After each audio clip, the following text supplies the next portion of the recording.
एक ज़माना था जैसे स्ट्रेटजिक अफेयर्स हो या फॉरेन पॉलिसी हो, उस पे जैसे कुछ खास लोगों का कब्जा हो, उस पे आम आदमी जैसे बात नहीं कर सकता हो। हमारे जो बीच में ऐसा दौर आया कि जो नेतृत्व था उसमें अंतर्राष्ट्रीय सोच ही नहीं। भारत साउथ एशिया में, दक्षिण एशिया में जब हम पाकिस्तान की बात करते हैं तो वो कौन सी चुनौतियाँ हैं और हम अभी कहाँ खड़े हैं? पाकिस्तान अब महत्वपूर्ण नहीं रहा। पाकिस्तान एक बड़ा छोटा राष्ट्र है और थोड़ा पाकिस्तान की ओर ध्यान नहीं देना चाहिए। क्या मैं ये मान लूँ कि भारत पाकिस्तान में संबंध बहुत शांतिपूर्ण कभी नहीं होने वाले? जब तक पाकिस्तान अपनी वैचारिक विचारधारा से कॉम्प्रोमाइज़ नहीं करता, ये संबंध सामान्य नहीं हो सकता। ये मेरा कन्विक्शन है। पाकिस्तान और उसकी सुरक्षा एजेंसियों को ये लगता है कि उनको भारत से एक एग्जिस्टेंशियल थ्रेट है। अब मुझे आपसे अफगानिस्तान के बारे में जानना है। देखिए, अफगानिस्तान भारत के लिए हमेशा से महत्वपूर्ण रहा है। दुर्भाग्य से आज अफगानिस्तान में एक ऐसी हुकूमत कायम है जो वैचारिक रूप से, सैद्धांतिक रूप से हमारे हित में है। अफगानी जनता में, आम जनता में जो भारत को लेकर के गुडविल है, वो कहीं हम ना धीरे धीरे खोने लग जाए, आपको क्या लगता है? देखिए, कुछ हद तक हम खो रहे हैं, उसका एक बहुत बड़ा कारण है। बांग्लादेश में जो भी हुआ, क्या उसमें किसी बाहरी ताकत का कोई संभव रोल है? हकीकत ये है कि पश्चिमी देशों से उनको समर्थन था। अभी जो एडवाइजर्स की जो लिस्ट बनी, वो मुझे पुख्ता जानकारी है कि वो लिस्ट जो है अमेरिकी दूतावास के अंदर बनी है।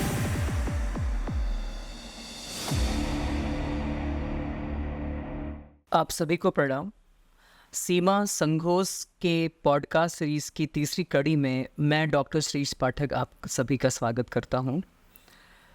स्वामी विवेकानंद ने भारत के भविष्य नामक उद्बोधन में काफ़ी समय पहले उन्होंने कहा था कि भारत का जो भविष्य है वो 21वीं शताब्दी में एक महान भविष्य होगा। और आज जब हम 2024 में बैठे हैं बातचीत करने के लिए, तो चहुं ओर यत्र तत्र सर्वत्र भारत की वैश्विक स्तर पे जो बढ़ती छवि है उसकी चर्चा है। ये जो भारत की वैश्विक स्तर पे बढ़ती हुई छवि है, इस पे बातचीत करने के लिए आज सीमा संघोष के पॉडकास्ट स्टूडियो में जो मेहमान हमारे बीच में हैं, आप हैं कैप्टन आलोक बंसल जी। कैप्टन आलोक बंसल जी का परिचय अगर मैं कराने की कोशिश करूं, तो कैप्टन आलोक बंसल जी भारत में दक्षिण एशियाई विषयों के और वैश्विक राजनीति मामलों के एक बहुत ही बड़े एनालिस्ट हैं। आप बहुत ही सक्रिय रहते हैं और विभिन्न मंचों पे जो आपकी जो विचार हैं वो बहुत ही मुखर रूप में भारतीय हितों को साधते हुए और उनके सभी इस प्रभावों के साथ आती है।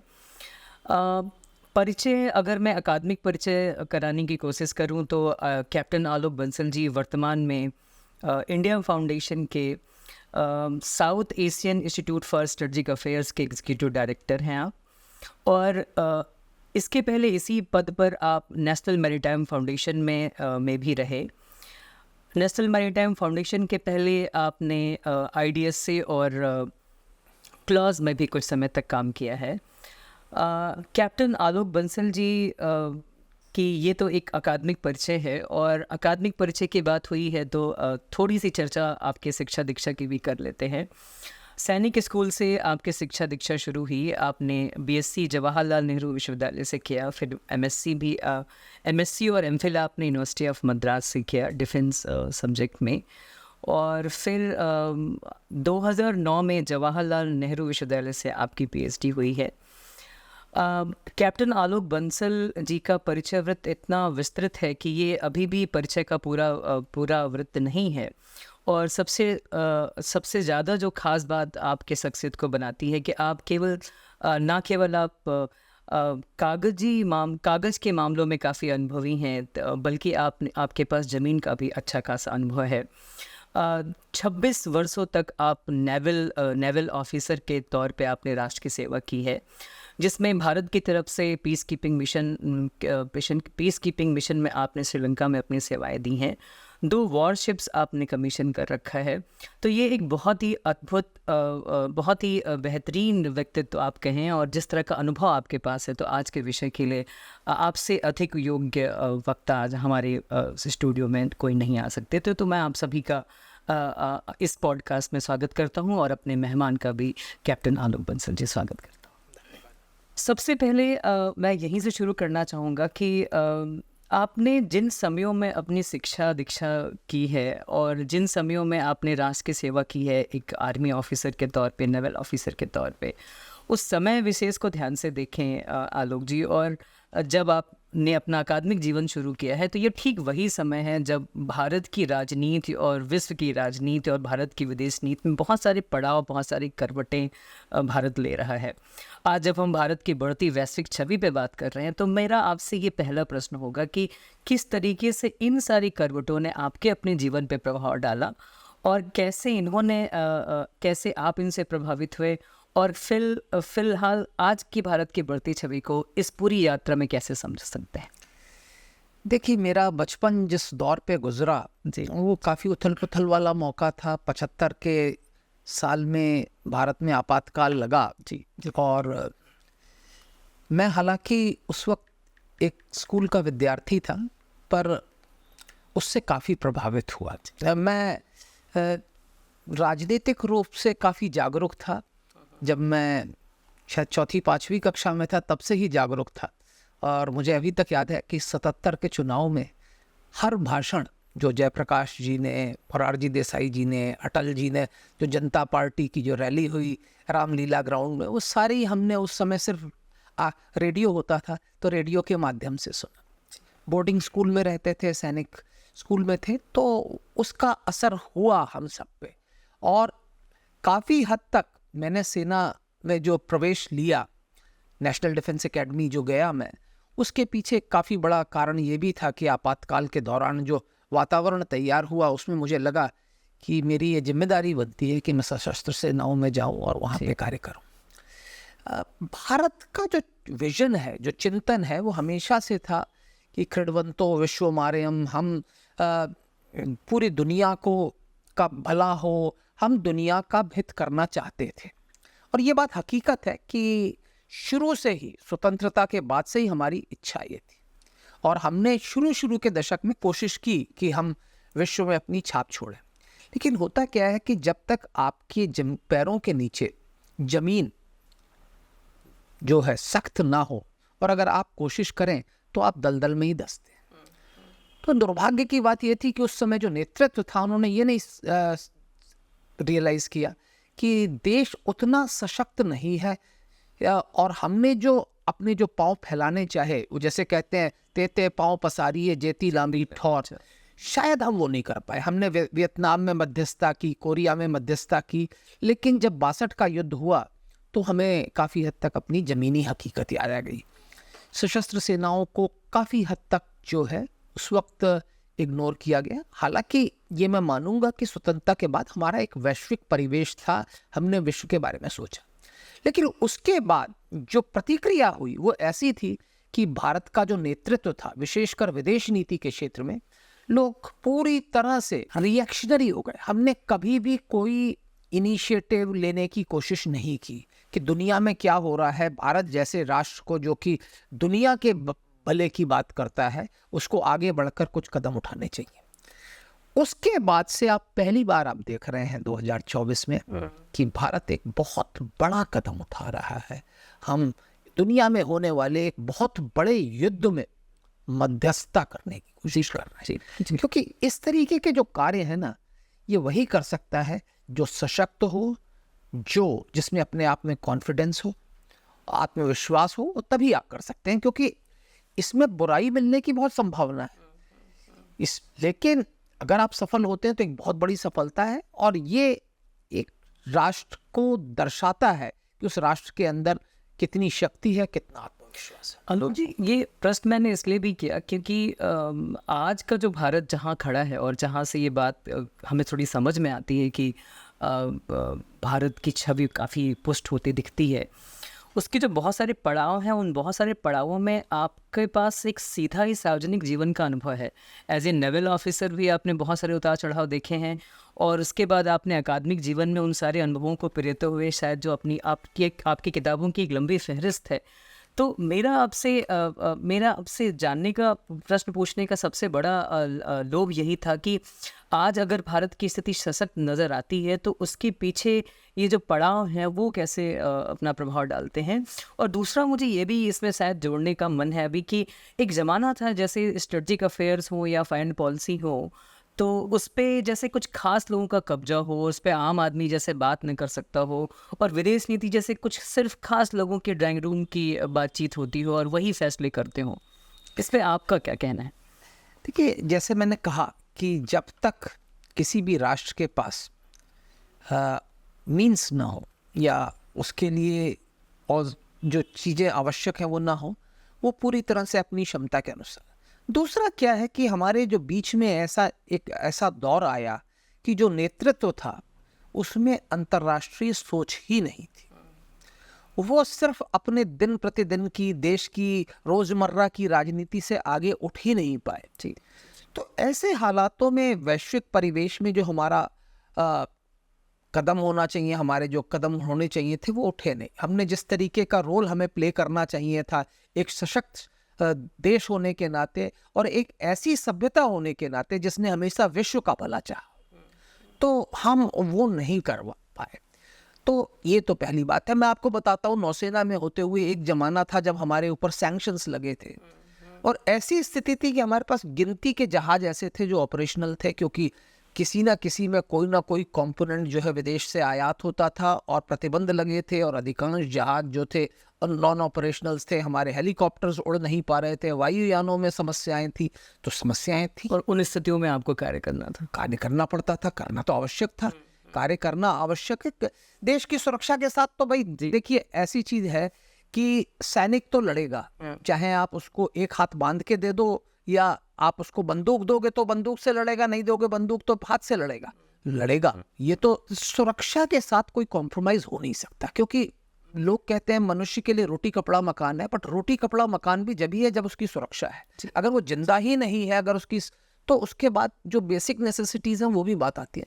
तो सुरक्षा तो आवश्यक है और हमने ये मुझे कहना चाहिए कि बड़े दुख से हमें ये पता चला 62 के युद्ध के बाद कि सुरक्षा की क्या अहमियत। जी। क्योंकि शायद स्वतंत्रता के बाद जो है हमने कुछ इस तरीके की जो आदर्शवादी विचारधारा के अंतर्गत हमने कुछ हद तक सुरक्षा पर ध्यान कम दिया। मैं ये मानता हूँ कि हो सकता है उस समय संसाधनों की भी कमी थी, लेकिन फिर भी ऐसा लगा कि शायद सुरक्षा की और ध्यान देने की आवश्यकता नहीं है, और उसका हमें दर्दनाक अनुभव हुआ 62 के युद्ध में।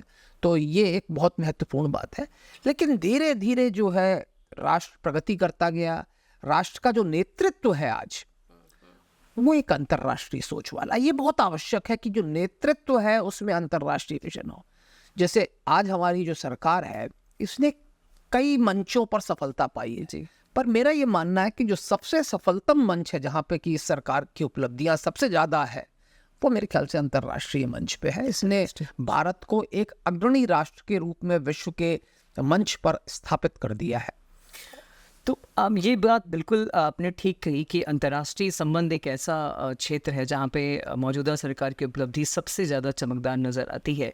आज भारत सरकार, भारत की विदेश नीति के तेवर कुछ अलग हैं, उनका कॉन्फिडेंस कुछ अलग है, वो विभिन्न अंतर्राष्ट्रीय मंचों पे बहुत मुखर हैं।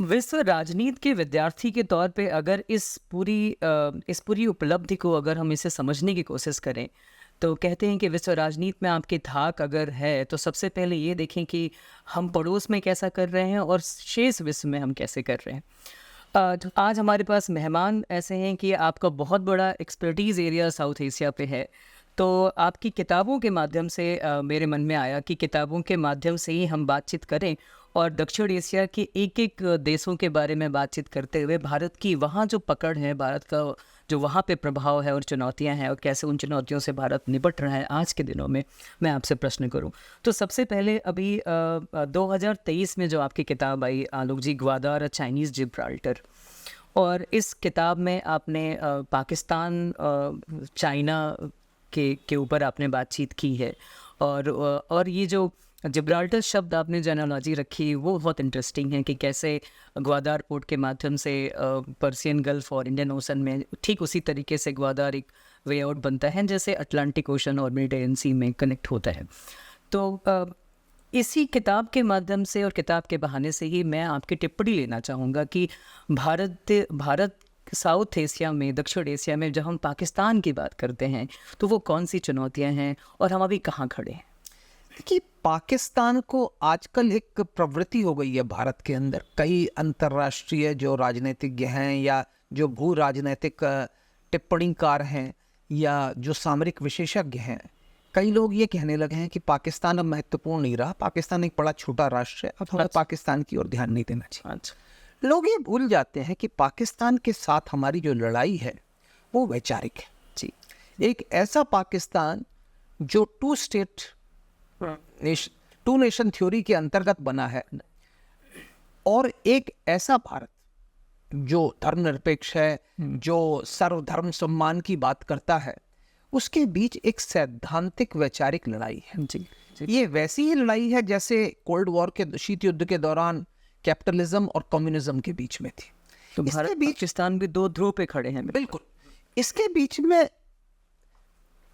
अस्थाई समन्वय तो हो सकता है, एक अस्थाई वो हो सकता है, लेकिन पूरी तरह से शांति हो जाए ऐसा संभव नहीं है जब तक कि या तो पाकिस्तान उस विचारधारा को छोड़ दे, टू नेशन थ्योरी को, जो पाकिस्तान आज तक उसने कभी उसका तिरस्कार नहीं किया।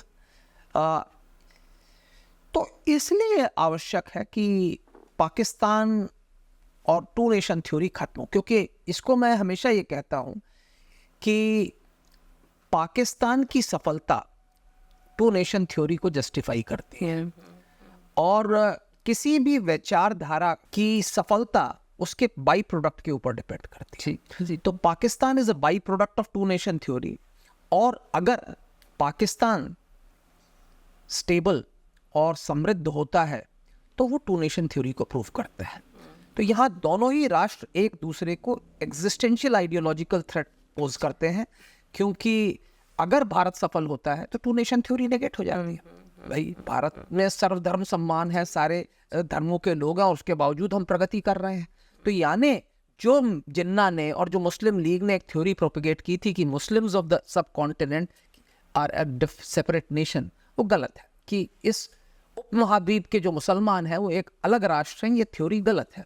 दूसरी तरफ अगर पाकिस्तान सफल होता है तो वो हमारे लिए खतरा है, क्योंकि हमारे देश में आज भी बहुत बड़ी संख्या में विभिन्न धर्मावलंबी है। तो अगर वो एक विभिन्न राष्ट्र है तो फिर अलग अलग राष्ट्र है।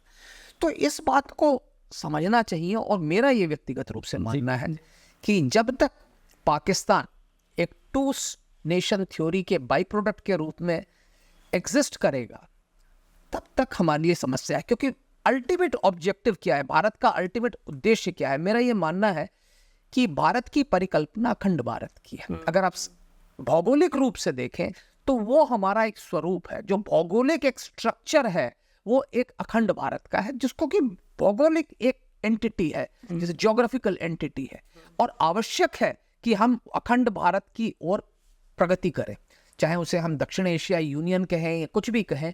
पर यह भारत की नियति है कि हमें अपने अड़ोसी पड़ोसियों को अपने साथ लेकर चलना है, एक लूज कॉन्फेडरेशन में लेकर चलें, एक संघ के संघीय ढांचे के रूप में लेके चलें, पर लेकर चलना है।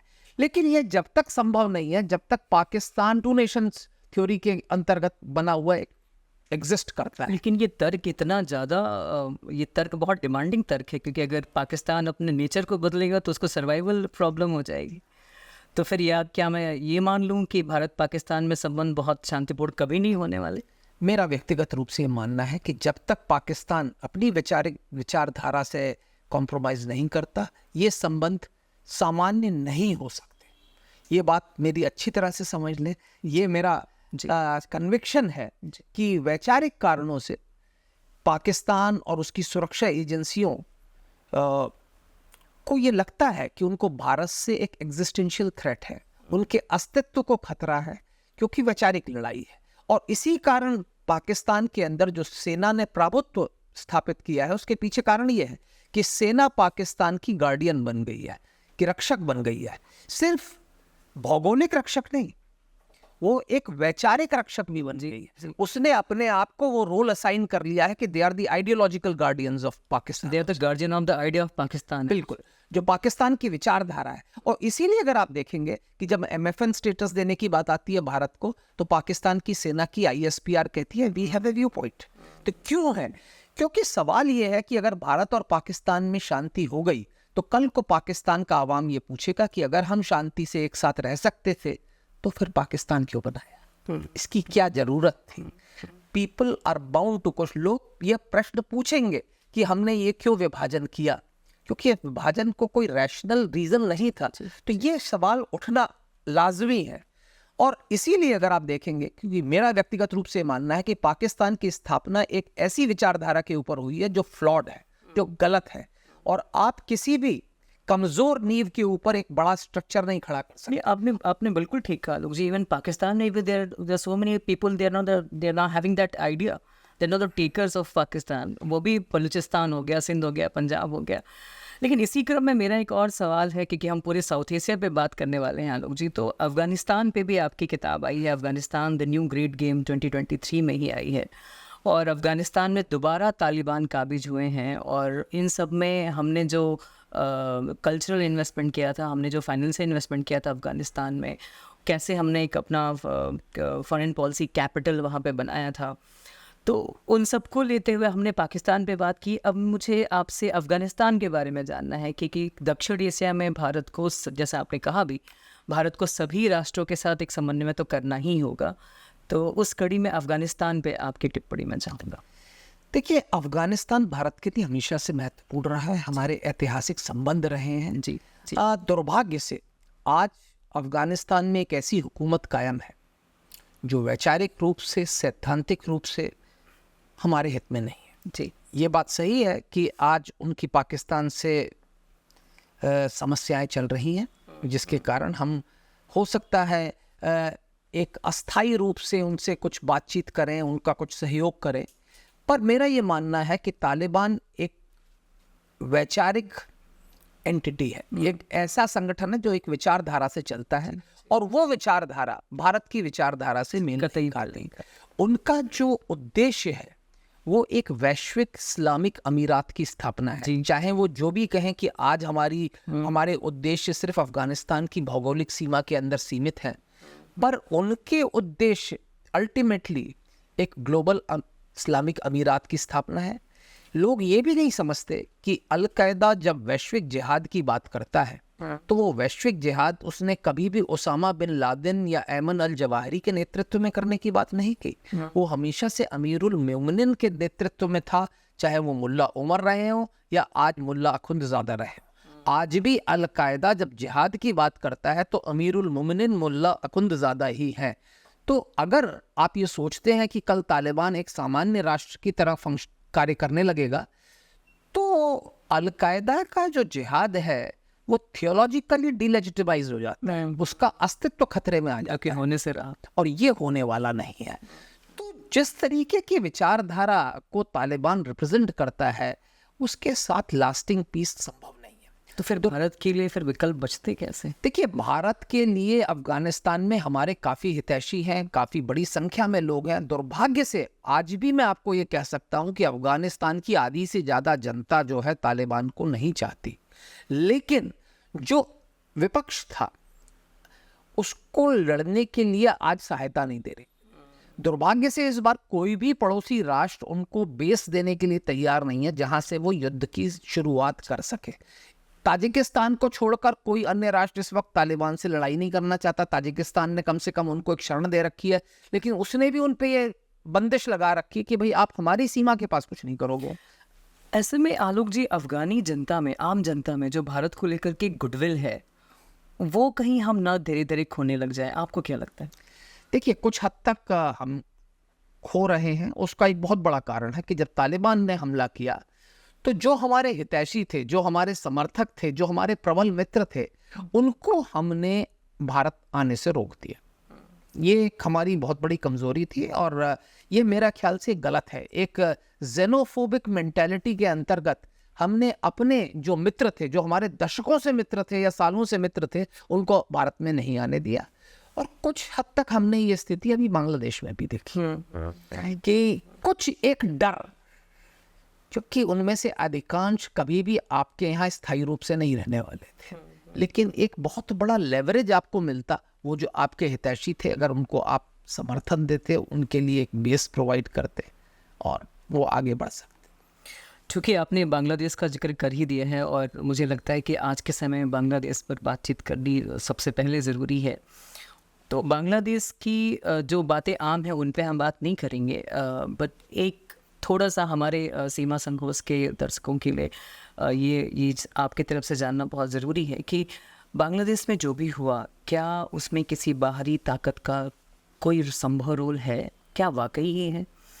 एक तो इस पे मैं आपकी दृष्टि चाहूँगा। दूसरा क्या है कि अभी जो बांग्लादेश गवर्नमेंट के आईटी मिनिस्टर हैं नाशिद इस्लाम, उन्होंने कहा कि हम पाकिस्तान के साथ 1971 में जो भी हुआ उसमें बहुत सारी चीज़ों पे हम समझौता या सुलझाव करने के लिए तैयार हैं।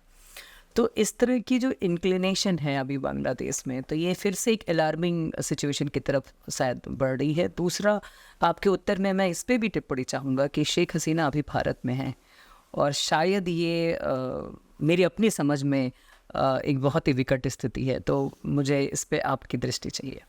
देखिए, पहली चीज़ तो मैं शेख हसीना की बात करूँ। जी जी।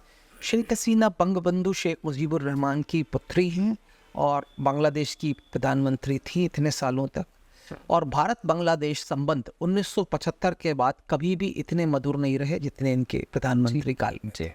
उन्होंने भारत की बहुत मदद की, उनके दौरान हमें ट्रांजिट फैसिलिटीज़ मिली, सारे भारत विरोधी तत्वों को बांग्लादेश से या तो गिरफ्तार कर लिया गया या उनको शरणगाह नहीं दी गई। भारत और बांग्लादेश के बीच संबंधों की जो प्रगाढ़ता थी वो बहुत थी। और एक चीज़ हमें समझना चाहिए कि जो बांग्लादेश में हुआ वो सिर्फ बांग्लादेश और भारत के लोग नहीं देख रहे, पूरा विश्व देख रहा है। अगर आप अपने मित्र को संकट के समय में समर्थन नहीं दोगे तो फिर कल आप पर कौन विश्वास करे? आपकी क्रेडिबिलिटी खतरे में पड़े, आपकी क्रेडिबिलिटी जीरो हो जाएगी। अगर आप इतने बड़े मित्र को संकट के समय में मदद नहीं कर सकते तो क्या है? तो ये तो हमें समझना चाहिए। तो शेख हसीना को बांग्लादेश जाने के लिए विवश करना तो मेरे ख्याल से भारत के लिए हाराकिरी होगी। अगर भारत चाहता है कि हम उसको यहाँ ना रखें क्योंकि कुछ कानूनी समस्याएं हैं, क्योंकि हमारी कुछ संधियां हैं जिसके अंतर्गत हमारे ऊपर शायद कुछ कानूनी दबाव आ सकता है, तो भारत के कई ऐसे राष्ट्र हैं जिनके ऊपर भारत रिक्वेस्ट कर सकता है कि वहाँ पे शरण दी जाए। दक्षिण एशिया में भी हैं और दक्षिण एशिया के बाहर भी कई ऐसे राष्ट्र हैं जिनसे बात की जा सकती है कि वो शेख हसीना को वहाँ शरण दे, एक न्यूट्रल कंट्री दे। दूसरी बात आपने कही, बांग्लादेश में जो हुआ उसमें क्या किसी विदेशी ताकत का हाथ था? इसमें कोई शक की बात नहीं है कि देखिए, जो आज उनके जो चीफ एडवाइज़र हैं या अंतरिम प्रधानमंत्री आप कह सकते हैं, यूनुस साहब, वो एक नोबेल प्राइज़ विजेता है। उनका एक स्टेचर है, ये बात मानना पड़ेगा। लेकिन वो स्टेचर क्यों है? क्योंकि पश्चिमी राष्ट्रों से उनको समर्थन मिला। नोबेल प्राइज़ उसी को मिलता है जिसको पश्चिमी राष्ट्र समर्थन। ये बात छिपी नहीं है, ये बात तो दुनिया को मालूम है, जग जाहिर है, क्योंकि वो पश्चिमी राष्ट्रों के समर्थन। दूसरी बात ये है कि ये जो स्टूडेंट्स मूवमेंट था, इसमें कोई शक की बात नहीं कि स्टूडेंट के अंदर द्वेष था, कोई कारण था, एक मौका मिला, जो रोष था उसको हार्नेस किया गया। पर हकीकत ये है कि पश्चिमी देशों से उनको समर्थन था। अभी जो एडवाइजर्स की जो लिस्ट बनी है, वो मुझे पुख्ता जानकारी है कि वो लिस्ट जो है अमेरिकी दूतावास के अंदर बनी है, और इसमें कोई शक की बात नहीं है। जो भी लोग हैं इस वक्त एडवाइजर्स, उसमें एक या दो को छोड़कर सभी ऐसे हैं जिनके नाम पर अमेरिका ने स्वीकृति दी है। तो ये बात तो पहली है, हमें समझ लेनी चाहिए कि उसमें, और ये भी समझना चाहिए कि बांग्लादेश के अंदर हमेशा एक बड़ा धड़ा रहा है। करीब 20 से 30% लोग ऐसे रहे हैं जो एंटी लिबरेशन आइडियोलॉजी के रहे हैं। ये हमें समझना चाहिए, 71 से लेकर आज तक एक ऐसा धड़ा रहा है जिसको ये लगता था कि बांग्लादेश को पाकिस्तान का हिस्सा ही रहना चाहिए, प्रो एस्टेब्लिशमेंट। तो वो हमेशा से था। धीरे धीरे वो धड़ा कम होता जा रहा था, इसमें शक की बात नहीं थी, क्योंकि जो लोग स्वतंत्र बांग्लादेश में पैदा हुए उनके अंदर सामान्यता या मास्त नहीं थी। लेकिन जमात इस्लामी, जिसने कि 71 की लड़ाई में पाकिस्तानियों का साथ दिया और कई ऐसे लोग जो पाकिस्तान में रहे, पाकिस्तान के अंदर थे, पाकिस्तान की सेना में कार्य करते थे, तो एक धड़ा वहाँ पे हमेशा था। और ऐसे मौके पर जब ये स्थिति आई तो दो राष्ट्र जिनका कि सबसे बड़ा रोल था, एक था पश्चिमी राष्ट्र थे जिसमें अमेरिका सबसे बड़ा प्रबल राष्ट्र है, और पाकिस्तान की आईएसआई जिसका कि पाकिस्तान बांग्लादेश के अंदर काफ़ी प्रभुत्व है, जी, एक रीजनेबल प्रभुत्व है। इन दोनों का कोल्यूजन था। हमारे यहाँ कई मीडिया चैनल्स ने, कईयों ने बोला चीन का हाथ था, पर ये हमें समझना चाहिए कि अगर शेख हसीना के जाने से किसी राष्ट्र का सबसे ज़्यादा नुकसान हुआ है तो वो भारत है, लेकिन अगर भारत के बाद किसी अन्य राष्ट्र का नुकसान हुआ है तो वो चीन है, क्योंकि उनके शासन को भारत और चीन दोनों का ही समर्थन प्राप्त था। हर चुनाव के बाद सबसे प्रथम हमने ही लेजिटिमाइज किया और उसके बाद चीन ने उनका समर्थन किया। तो ये हमें समझ लेना चाहिए, ये स्थिति है और आज भी है। मेरा ये मानना है कि जैसे जैसे स्थिति सामान्य होती जाएगी, क्योंकि आवामी लीग का समर्थन भी है, करीब 30% लोग आज भी आवामी लीग के समर्थक हैं, लेकिन उनको पुनः संगठित करने में और एक चैलेंज प्रेजेंट करने के लिए टाइम लगेगा, समय लग। बांग्लादेश में जैसा आपने कहा कि स्थितियां जैसी बन पड़ी हैं तो उसमें अब सुधरने में तो समय लगना ही है। और बांग्लादेश की बात हुई है तो उसी के साथ साथ हमें नेपाल की बात कर लेनी चाहिए, क्योंकि जो इंडिया बांग्लादेश बॉर्डर है और इंडिया नेपाल बॉर्डर है, दोनों जगह मतलब कि इंडिया नेपाल बॉर्डर तो ओपन बॉर्डर है, और इंडिया बांग्लादेश में भी ऐसी स्थितियां बनती हैं कि बहुत ही पोरस बॉर्डर है, तो नॉन ट्रेडिशनल सिक्योरिटी थ्रेट्स दोनों ही बॉर्डर पे बहुत ज़्यादा होते हैं। और चूँकि बांग्लादेश की राजनीतिक स्थिरता अभी बहुत ही प्रश्नगत है, तो ऐसे में नेपाल भी का कॉन्टेक्स्ट भी हमें समझना ज़रूरी है। अभी हाल ही में जो सरकार वहाँ पे, चूँकि वहाँ पे बार बार सरकारें बदलती हैं और सब कुछ साउथ एशियन कंट्रीज़ के लिए जो पॉलिटिकल स्टेबिलिटी का जो प्रश्न है वो तो शुरू से है ही। अभी वहाँ एक खबर आई कि नोट्स वहाँ पे मुद्रा छापी गई और उसमें फिर से वही भारत के नक्शों के साथ छेड़छाड़ की गई। अभी इस पे थोड़ा बांग्लादेश को लेकर के और नेपाल को लेकर के मिलाकर के एक कॉन्टेक्स्ट अगर बने तो भारत के लिए कैसी चुनौतियाँ आपको दिखती? देखिए, नेपाल के अंदर राजनीतिक कारणों से अस्थिरता रही है जी, और एक चीज़ हमें समझनी चाहिए कि दक्षिण एशिया के अधिकांश राष्ट्रों में जो राष्ट्रवाद है, कई बार उसको परिभाषित भारत विरोध से किया जाता है कि अगर प्रखर नेपाली राष्ट्रवाद है तो वो वही है जो भारत का विरोध कर। थोड़ा इजी है वो, शायद इजी है। जैसे एक पाकिस्तानी एनालिस्ट ने बहुत पहले कहा था, in South Asian context most countries define their nationalism in context of anti Indiaism. So ये है, लेकिन एक चीज़ हमें समझ लेनी चाहिए, जहाँ तक सवाल नेपाल का है, भारत का कोई पर्याय नहीं है। देखिए, वो चाहे कोई भी राजनीतिक वक्तव्य दें, हर व्यक्ति भारत से जुड़ा हुआ है और हर व्यक्ति भारत के ऊपर निर्भर है। हर व्यक्ति का परिवार, हर व्यक्ति की जो संस्थाएं हैं वो भारत से जुड़ी हुई हैं, तो भले ही वो कोई भी वक्तव्य देते रहे। दूसरी बात यह है कि जब ओली साहब ने एक नक्शा बना दिया तो वो नक्शा तो आपको अब बहुत समय तक परेशान करेगा ही करेगा, क्योंकि उस नक्शे को बदलना अब संभव नहीं है, क्योंकि उसको बदलने के लिए आपको संविधान संशोधन करना पड़ेगा और उसके लिए जिस तरीके का बहुमत चाहिए वो मुझे लगता नहीं कि वो अभी आसानी से मिलने वाला है। जबकि ये सरकार अगर आप देखें तो नेपाली कांग्रेस इसका एक बहुत बड़ा धड़ा है और सामान्यतः ये माना जाता है कि नेपाली कांग्रेस भारत की हितैषी है, भारत की पक्षधर है, तो वो स्थिति है। दूसरा बात जो है, जहाँ तक नॉन ट्रेडिशनल सिक्योरिटी की है, नेपाल के साथ ओपन बॉर्डर्स हैं और मेरा ये मानना है कि ओपन बॉर्डर्स ही रहने चाहिए। हमें, चूँकि मैं अखंड भारत का एक बहुत बड़ा पक्षधर हूँ, मेरा ये मानना है कि हमको इन सब का समन्वय करना है, ना कि इनको अपने से अलग करना है, और उसके लिए पीपल टू पीपल कॉन्टैक्ट, व्यापार बहुत आवश्यक है। और बांग्लादेश में जो अस्थिरता है वो भी मेरे मानना है कि ज़्यादा समय नहीं चलेगी। अगर आप देखेंगे कि ये जो अस्थाई सरकार है ये कुछ सालों तक चुनाव कराने के मूड में नहीं है जी। दूसरी ओर जो विपक्ष है, बीएनपी है, वो चाहते हैं कि कल ही चुनाव हो जाएं, वो भी नहीं होगा। समय के बाद आवामी लीग भी संगठित होगी, लोगों को लगेगा कि शेख हसीना के दौरान जो आर्थिक प्रगति की बांग्लादेश ने, लोग उसको मिस करने लगे। एक चीज़ हमें समझनी चाहिए, कई बार भारत में लोग इस बात को नहीं समझते हैं कि शेख हसीना के शासन में बांग्लादेश ने अप्रत्याशित सामाजिक और आर्थिक प्रगति की। जी, उनकी पर कैपिटा इनकम भारत से बेहतर हो गई, उनकी पॉपुलेशन ग्रोथ भारत से कम हो गई, जो कि इस्लामिक राष्ट्र के लिए बहुत बड़ी उपलब्धि है। अगर आप देखें दुनिया में ऐसे बहुत ही विरले आपको वो इस्लामिक राष्ट्र मिलेंगे, सेंट्रल एशिया वगैरह को अगर आप छोड़ दें, तो जहाँ पे की पॉपुलेशन ग्रोथ इतनी कम आ गई, वो अपनी जनसंख्या वृद्धि को रोकने में काफ़ी हद तक सफल हुए। तो इसमें कोई शक की बात नहीं है कि बांग्लादेश ने जो आर्थिक प्रगति की शेख हसीना के दौरान, वो लोगों को याद आएगी, क्योंकि मुझे ऐसा लगता है कि अब आने वाले समय में बांग्लादेश के ऊपर एक गहरा आर्थिक संकट आने वाला है, क्योंकि जो अथल पथल का माहौल है, इसमें जो व्यापार है, विशेषकर बांग्लादेश जो जिस तरीके से टेक्सटाइल का हब बना, वो ज़्यादा दिन तक चल नहीं पाएगा, क्योंकि विदेशी व्यापारी वहाँ नहीं आएगा जहाँ अस्थिरता है। ऑलरेडी पाकिस्तान तो कोशिश कर रहा है कि बांग्लादेश से जो व्यापार जा रहा है हम लें, बट हमें भारत को भी काफ़ी, मेरे ख्याल से काफ़ी ऐसा जो ऑर्डर्स पहले बांग्लादेश के निर्यातकों के पास जाते थे, वो काफ़ी भारतीय टेक्सटाइल प्रोड्यूसर्स के पास भी जाएंगे।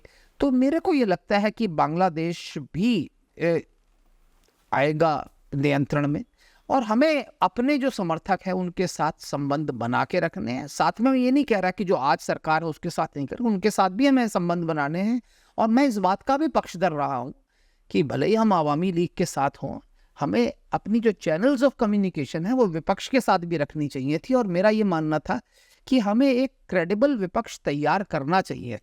अगर बीएनपी नहीं थी तो मैंने कई बार इस बात की बात कही है कि हमें एक ऐसा विपक्ष जो एंटी लिबरेशन भी ना हो, तो जमात समर्थक कट्टरपंथी भी ना हो, ऐसा एक विपक्षी दल तैयार करना चाहिए था। मैंने एक बार जातीय पार्टी के नेताओं से भी ये बात की। मैंने कहा आपके पास तो एक स्पेस अवेलेबल है कि आपको ये विपक्ष की भूमिका जो है आपको अपनानी चाहिए थी। दुर्भाग्य से उन्होंने नहीं मेरी बात मानी, पर ये मेरा मानना है कि एक विपक्ष वहाँ पे होना चाहिए।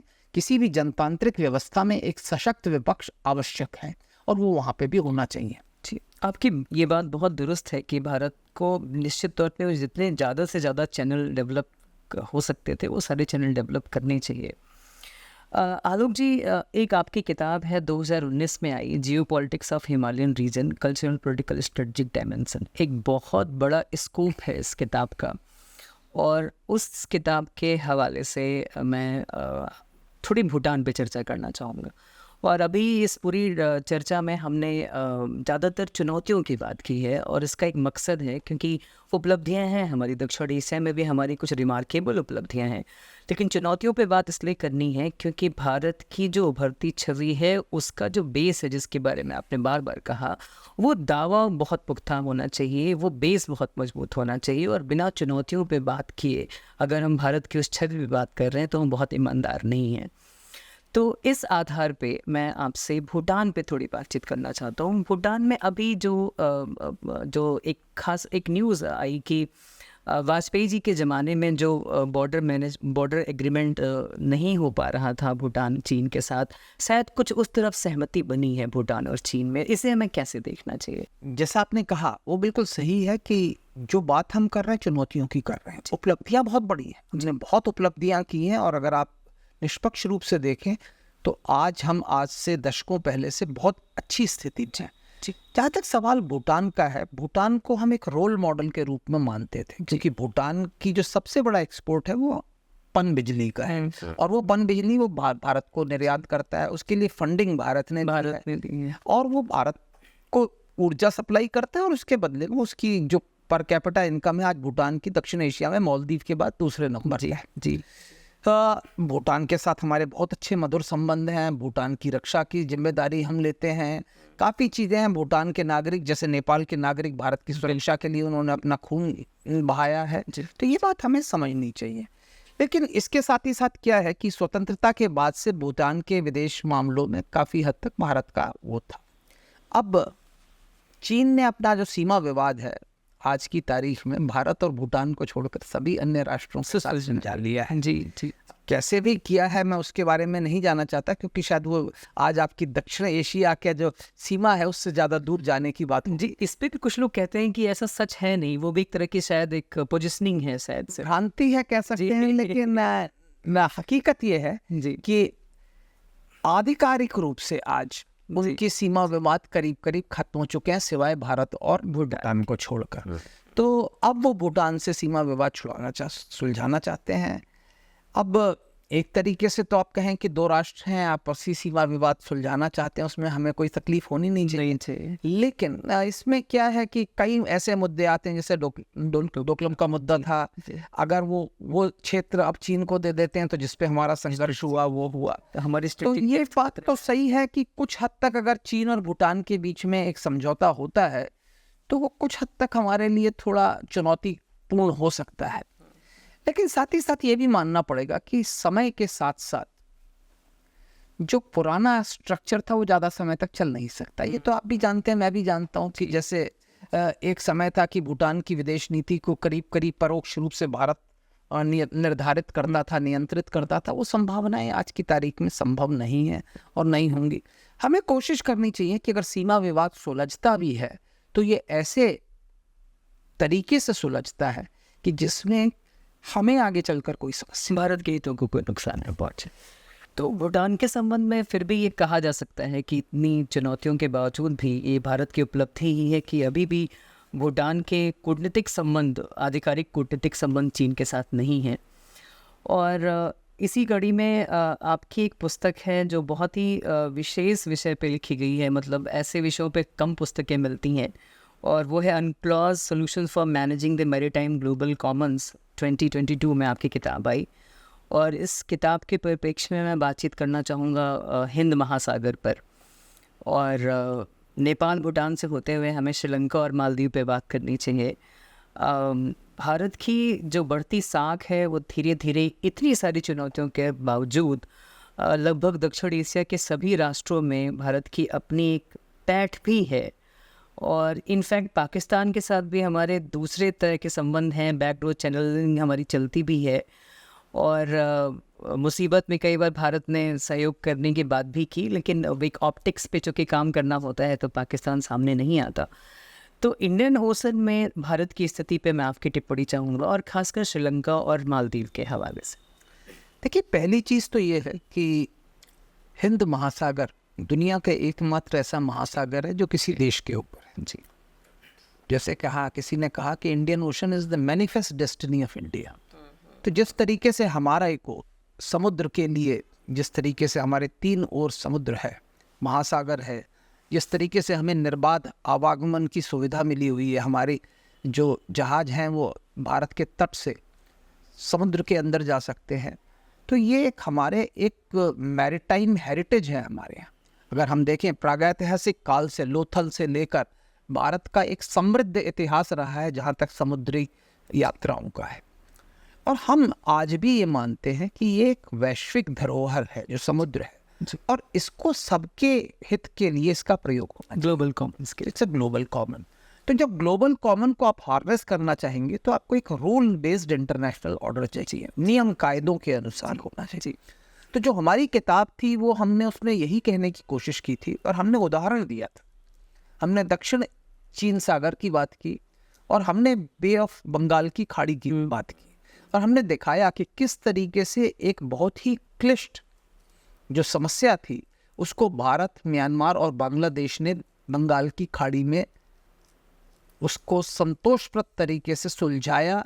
हालांकि कई लोगों का ये मानना था कि आर्बिट्रेशन का जो फैसला था वो भारत के हितों के खिलाफ था, पर फिर भी हमने उसको माना। तो हमने किस तरीके से एक नियमबद्ध तरीके से एक रूल बेस्ड इंटरनेशनल ऑर्डर को स्थापित किया, और यही हमारी सलाह थी अंतर्राष्ट्रीय मंच पर कि दक्षिण चीन सागर के लिए भी ऐसा ही करना चाहिए। जी, और ऐसा ही हमारा मानना है कि जितने भी ग्लोबल कॉमन्स हैं उनको, उनका जो एक्सप्लॉयटेशन है उसके लिए नियमबद्ध तरीका होना चाहिए। एक नियम के अनुसार जो है, नियमानुसार जो है उनका खनन होना चाहिए, उनका जो भी एक्सप्लॉयटेशन है वो उस हिसाब से होना चाहिए, जिसमें सभी को, जिससे उसका फ़ायदा सभी को।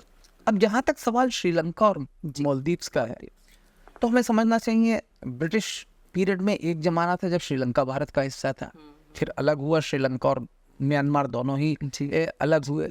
उसके बाद से जब से श्रीलंका स्वतंत्र हुआ तो शुरू में एक ऐसा मौका था कि जो श्रीलंका की जो राजनीति थी वो वहाँ की एक अल्पसंख्यक कैथलिक माइनॉरिटी जो अल्पसंख्यक थी वो डोमिनेट करते थे, वो एजुकेटेड थे, वो थे, और उस वक्त उनको लगता था कि उनका खतरा सिर्फ एक ही ओर से आ सकता है कि जो टेरिटोरियल इंटीग्रिटी है। वहाँ के उनके एक प्रधानमंत्री थे कोटलेवाला, जॉन कोटलेवाला, उन्होंने कहा था in Sri Lanka context the threat can only come from one direction and that is from the north, यानी सिर्फ उत्तर की ओर से ही उन्हें खतरा हो सकता है, ऐसा उनका कहना था।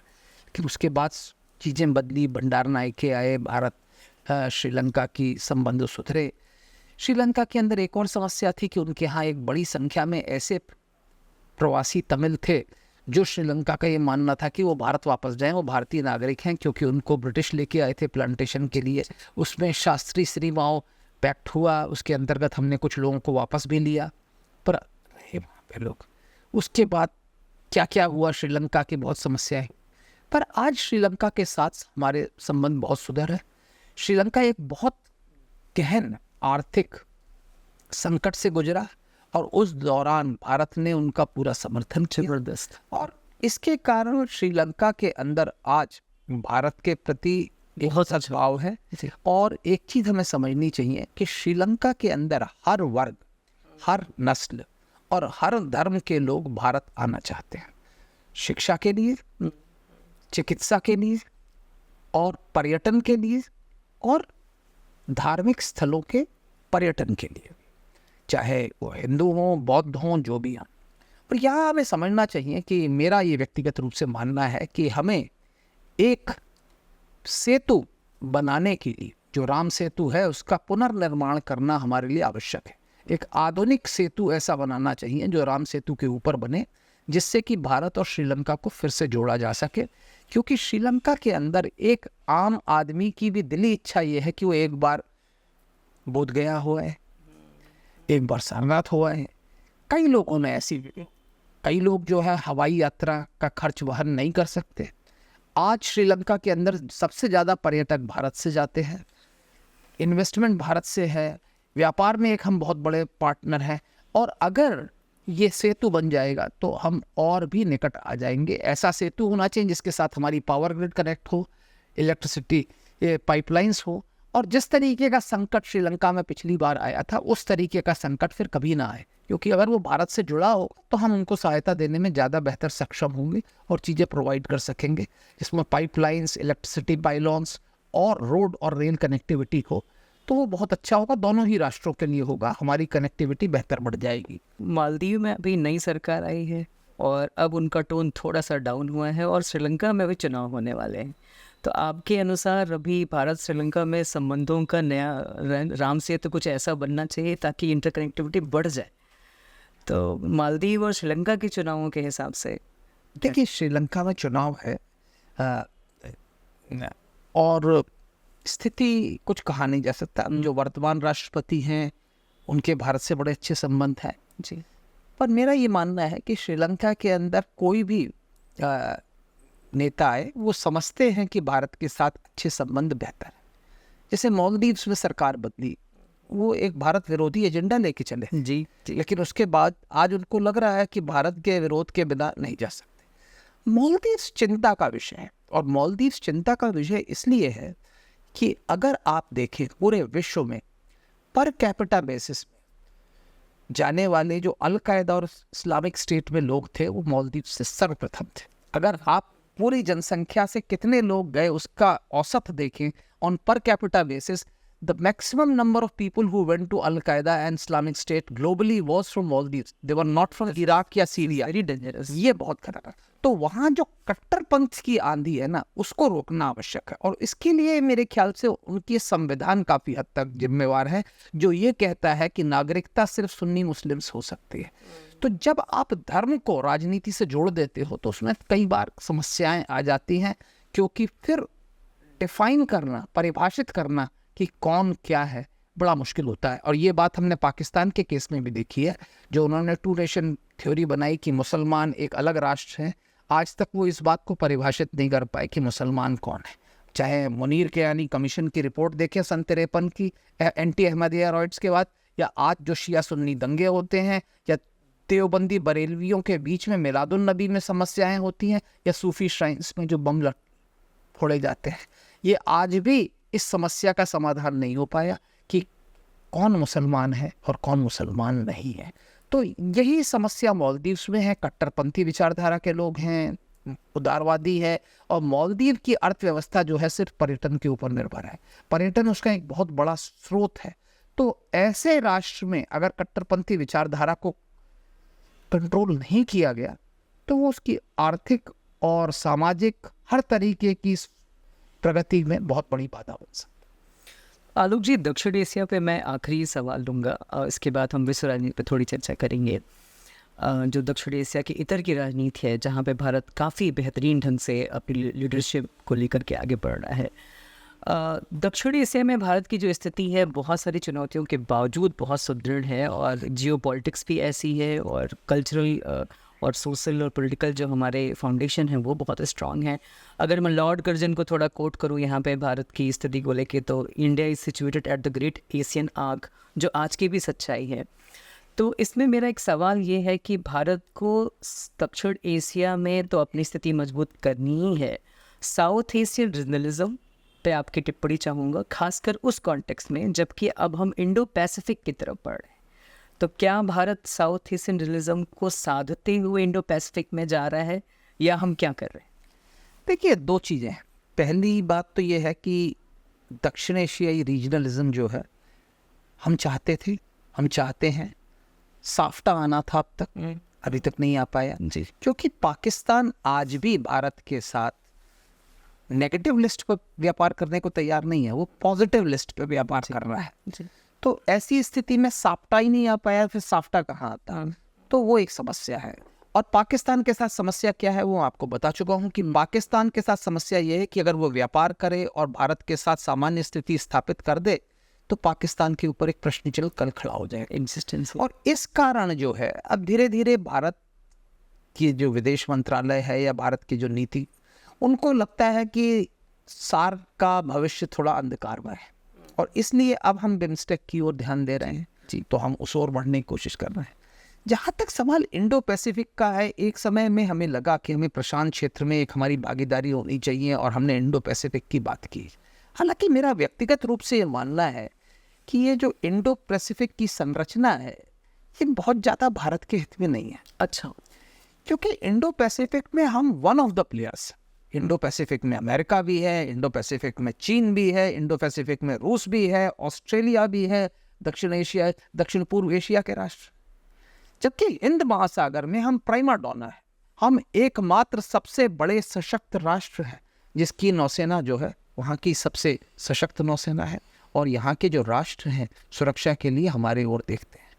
तो मेरे ख्याल से एक समय आ गया है कि भारत को पुनः हिंद महासागर, एक Indian Ocean as a zone of peace जो कॉन्सेप्ट था, जो 70 के दशक में हम प्रोपेगेट करते थे, हमें उसको दोबारा लाने की कोशिश करनी चाहिए।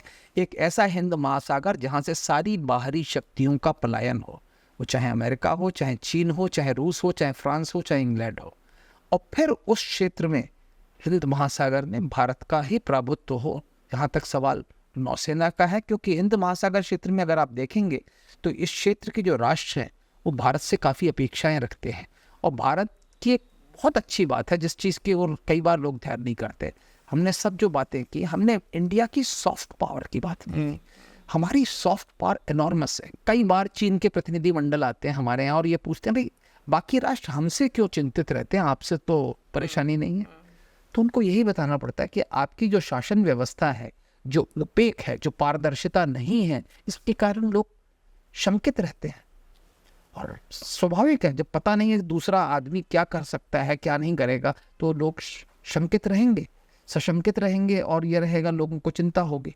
जबकि भारत की जो सॉफ्ट पावर है वो एक बहुत बड़ी शक्ति है जिसको कई बार जो आज के अंतर्राष्ट्रीय विषयों के विचारक हैं या पाठक हैं वो रियलाइज नहीं कर। मैं आपको ये बता सकता हूँ कि चीन के अंदरूनी क्षेत्र में भी अगर आप चले जाएं तो आपको कई बार ऐसे लोग मिल जाएंगे जो हिंदी के गाने सुन रहे होंगे बिना हिंदी का शब्द जाने। अगर आप बोले कि आप योग के जानकार हैं तो लोग आपके पैर पड़ने को तैयार हो सकते हैं। आप ये समझ लीजिए, ये भारत की सॉफ्ट पावर है।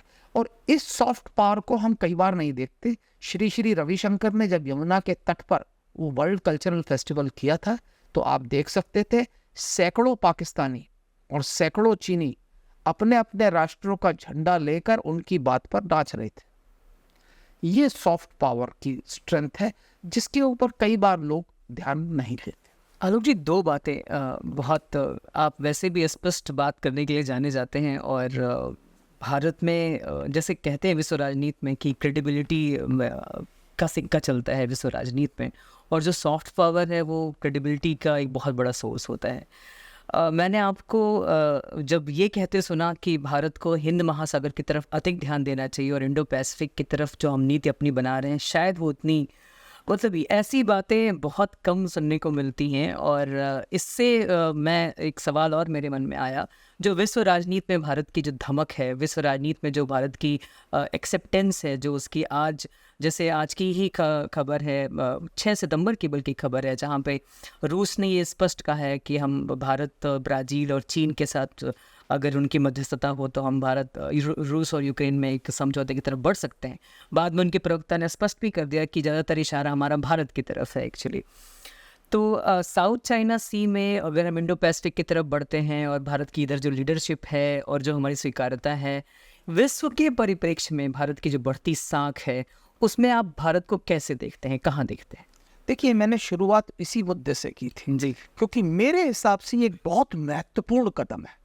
अगर भारत वाकई में इस युद्ध में मध्यस्थता करने में सफल होता है तो संभवतः प्रधानमंत्री नरेंद्र मोदी भारत के पहले राजनेता होंगे जिन्हें नोबेल पीस पुरस्कार मिलेगा। जी, जी। अगर ये मेरा आप कह सकते हैं ये मेरे कंजेक्चर है या मेरा फोरकास्ट है या वो है, इसमें कोई शक की बात नहीं है। तो ये जो रूस के प्रवक्ता ने कहा, जो यूक्रेन में हो रहा है, ये बहुत बड़ी बात है, बहुत बड़ी। ये हमें स्थापित करता है एक विश्व नेता के रूप में। जहां तक सवाल दक्षिण चीन सागर का है, एक बहुत ही क्लिष्ट इशू है और हमने हमेशा कहा रूल बेस्ड इंटरवेंशन। जी, जी। तो आपको मालूम है फिलीपींस गया था परमानेंट कोर्ट ऑफ आर्बिट्रेशन में, उसने अपना निर्णय दिया, चीन उसको मानने से इनकार करता है। और इसीलिए हम दुनिया को दिखाना चाहते हैं कि हमने किस तरीके से बंगाल की खाड़ी में जो है आर्बिट्रेशन का अवार्ड जो था उसको माना। तो ये सब चीजें जो है सॉफ्ट पावर का हिस्सा है कि भारत सशक्त राष्ट्र होने के बाद एक ऐसा राष्ट्र है जो नियम कायदों को मानता है, नियमानुसार चलता है। ये विश्व के अन्य राष्ट्रों में एक आत्मविश्वास पैदा करता है कि हम भारतीय सेनाओं से अगर मदद मांगते हैं, भारतीय नौसेना की जब मदद मांगते हैं तो हमें कोई खतरा नहीं है। और अगर आपको देखा हो कई बार संकट की घड़ियों में जब भारतीय नौसेना या भारतीय सशस्त्र सेनाओं ने अपने नागरिकों को निकाला है तो साथ ही साथ अन्य राष्ट्रों के नागरिकों को भी निकाला है। और मेरे हिसाब से एक बहुत महत्वपूर्ण मुद्दा था जब यमन से हम अपने नागरिकों को निकाल रहे थे, अमेरिकी दूतावास की जो घोषणा थी कि अमेरिकी जो भी नागरिक हो वो भारतीय दूतावास से कांटेक्ट करे। भारत सरकार ने हमें आश्वासन दिया है कि हर नागरिक जो उनको कांटेक्ट करेगा उसको निकालने में हम मदद करेंगे।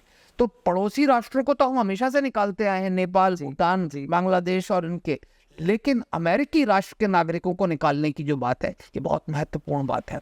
जब मोजाम्बिक में OAU की समिट हुई थी तो उन्होंने भारतीय नौसेना से मदद मांगी थी ऑफशोर सिक्योरिटी के लिए। जब सुनामी आई थी, जब हम खुद त्रस्त थे, उसके बावजूद हमने इंडोनेशिया, श्रीलंका, मालदीव्स को सहायता दी। ये दर्शाता है और इसीलिए मैं कहता हूँ कि हमारी जो नौसेना है, हमारा जो प्रभुत्व है हिंद महासागर क्षेत्र में सबसे ज़्यादा है और हमें इसको पहले कंसोलिडेट करना चाहिए। क्योंकि ये जो इंडो पैसिफिक है ना, इसकी डेफिनेशन भी एक नहीं है। अमेरिकी जो है वो अफ्रीका को इंडो पैसिफिक का हिस्सा नहीं मानते, तो भाई वो जो मानते हैं उसके हिसाब से हम क्यों चले। कुछ लोग एशिया पैसिफिक की बात करने लग जाते हैं। भी आपकी बात में एक और उपलब्धि मैं जोड़ना चाहूँगा, प्रधानमंत्री मोदी जी की वैक्सीन डिप्लोमेसी। उन्होंने पूरे विश्व को एक अलग ही टेम्पलेट बल्कि दिया कि जबकि हम बहुत बड़े क्राइसिस में हैं उसके बावजूद हमने ये दिखाया है कि हमें सहायता करनी है। इसमें कोई शक की बात नहीं है, वो वैक्सीन डिप्लोमेसी बहुत बड़ी चीज़ थी और उसका भी बहुत बड़ा हुआ, उसने भी विश्व में भारत को स्थापित कर दिया। और इसमें काफ़ी हद तक हमें भारत की इंडस्ट्री की भी सराहना करनी पड़ेगी कि उससे पहले शायद कई लोग दुनिया भारत के अंदर ही नहीं जानते थे कि सीरम इंस्टीट्यूट जो है दुनिया का सबसे बड़ा वैक्सीन बनाने वाला संस्थान है। लेकिन आज दुनिया जानती है कि अगर वैक्सीन किसी भी क्षेत्र का, आप मंकी पॉक्स का वैक्सीन बनने की तैयारी हो चुकी है, कगार पे है, वो तैयार हो रहा है। तो ये एक बहुत बड़ी उपलब्धि है और इस क्षेत्र में हम और आगे बढ़ सकते हैं। और जैसे मैंने कहा कि हमारी जो सॉफ्ट पावर है उसका ही एक कंपोनेंट है मेरे ख्याल से जो वैक्सीन डिप्लोमेसी है, कि भारत एक ऐसा राष्ट्र है जो सिर्फ अपने हितों की तरफ ध्यान नहीं देता बल्कि संपूर्ण विश्व को अपने साथ लेकर चलना चाहता है। आलोक जी, विश्व राजनीति को थोड़ा सा हम और ध्यान से देखें तो लगभग ऐसा कोई समय नहीं रहा है जब कोई न कोई बड़ी क्राइसिस विश्व राजनीति में नहीं रही है। रसियन यूक्रेन क्राइसिस है, इजराइल पैलेस्टाइन है, वेनेजुएला में जो इलेक्शंस हुए जिस तरीके से अभी पुराने राष्ट्रपति उसे छोड़ने को राजी नहीं हैं, या फिर हूथी विद्रोह है, तो पूरी दुनिया में बहुत सारे संकट हैं। लेकिन मैं अभी जहां हम बैठे हैं वहां से आने वाले 20 साल में भारतीय राजनीति, भारतीय विदेश नीति का जो प्रॉस्पेक्ट है उस पर मैं आपकी टिप्पणी चाहूँगा। खासकर ये बात बिल्कुल मतलब इसमें कोई दो राय नहीं है कि पिछले 10 साल से भारतीय आम जनमानस भी जिस तरीके से विश्व राजनीति के मुद्दों पर रुचि लेता है, हमारे विदेश मंत्री को जिस तरीके से सराहा जाता है, चाहे वो कॉलेज के विद्यार्थी हों, चाहे वो अध्यापकगण हों, चाहे वो कोई भी फोरम हो, जिस तरीके से उनके आंसर्स को कोट किया जाता है, जो एक नया तेवर हमने देखा है भारत के विश्व राजनीति में भारत का। तो आने वाले 20 साल में हम अपने पड़ोस को भी देख रहे हैं, हम चीन को भी देख रहे हैं, अमेरिका के संकटों से भी हम वाकिफ़ हैं, और जो आपदा में अवसर की पृष्ठभूमि बनती दिखाई पड़ती है, वहाँ से आप भारतीय विदेश नीति को कहाँ जाता देखते हैं? और क्या हम विश्व बंधु, विश्व मित्र से एक नए विश्व राजनीति का टेम्पलेट बनाने की प्रक्रिया में है?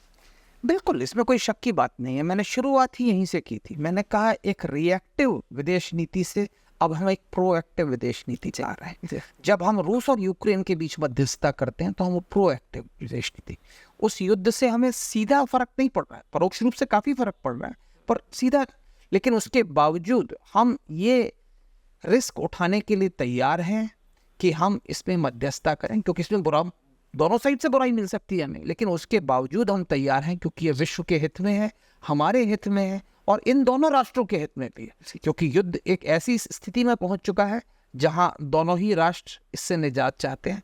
हो सकता है आगे चलकर हम अन्य वैश्विक मुद्दों पर भी इस तरीके की मध्यस्थता करने लगे। उसके लिए हमारी जो विदेश नीति है और रक्षा नीति है, इसके बीच समन्वय बहुत आवश्यक है। ये हमेशा से मैं मानता हूं कि किसी भी राष्ट्र को वैश्विक शक्ति के रूप में तभी वो स्थापित होती है जब उसके अंदर ये क्षमता हो कि वो अपनी सीमाओं से दूर इवेंट्स को इन्फ्लुएंस कर सके। जी जी, अपनी सीमाओं से काफ़ी दूर होने वाले जो घटनाक्रम है उनको उनके ऊपर अपना प्रभाव छोड़ सके। हाँ, और इसके जो दो प्रमुख जो इंस्ट्रूमेंट्स हैं, एक सॉफ्ट पावर तो है ही है, लेकिन सॉफ्ट पावर के अलावा अगर दो प्रमुख इंस्ट्रूमेंट्स हैं तो वो है एक डिप्लोमेसी और दूसरा है नेवी। तो इसीलिए अगर आप देखें पिछले कुछ समय से हमारी नौसेना और जो मैरीटाइम कैपेबिलिटी है उसमें भी काफ़ी वृद्धि हुई है। और साथ ही साथ तो जब विदेश नीति और रक्षा नीति में समन्वय होगा तो आप देखेंगे कि हमारी विदेश नीति और ज़्यादा प्रोएक्टिव हो जाएगी। और इसमें एक बड़ा रोल डिफेंस डिप्लोमेसी का भी बहुत बड़ा होता है, जैसे आज बांग्लादेश में हो रही है, लेकिन बांग्लादेश की जो सेना है उसके कई उच्च अधिकारी जो हैं भारत में प्रशिक्षित हैं, भारत में रहे हैं, उनके साथ भी बातचीत हो सकती है, उनसे काफ़ी कुछ हो सकता है। कई अफ्रीकी देशों के जो नेतृत्व हैं, वो सैनिक नेतृत्व है, वो भारत से प्रशिक्षित होकर गए हैं। हमारे यहाँ से दुर्भाग्य से रक्षा डिप्लोमेसी को प्रमोट नहीं किया गया, उसको अब प्रमोट करने की आवश्यकता है। जो लोग भारत से प्रशिक्षित होकर जाते हैं उनके साथ हमें संबंध बना के रखने चाहिए, और इसके लिए विदेश मंत्रालय में, विदेश नीति के अंदर रक्षा और रक्षा से संबंधित लोगों का समन्वय आवश्यक है। तो आलोक जी, विश्व राजनीति पे ये जो एक कॉन्फिडेंट स्वर है, और जब हम भारत के बारे में सोचते हैं और जिस तरीके से विश्लेषक, आप सरीखे विश्लेषक भी आत्मविश्वास से भर कर के तर्क देते हैं, तो इससे ये जान पड़ता है कि भारत एक मजबूत स्थिति में है और आने वाले 15-20 सालों में ही हम भारत एक विश्व शक्ति बनकर न केवल उभरेगा बल्कि विश्व को एक सार्थक नेतृत्व दे पाएगा। आपने सीमाओं की बात की। हमारे सीमा संघोष के इस पॉडकास्ट के जरिए कैप्टन आलोक बंसल जी का उद्बोधन और उनकी बातें, हमारी जो बातचीत है वो सीमा तक जो हमारे इसके दर्शक हैं, श्रोता हैं, वहाँ तक पहुँच रही है। और इस एक अच्छी गुड नोट के साथ कि भारत की जो बढ़ती छवि है विश्व राजनीति में, ना केवल वो पुष्ट है बल्कि भारत का भविष्य भी बहुत ही स्वर्णिम और उज्ज्वल है। बहुत बहुत आभार आलोक बंसल जी, आप।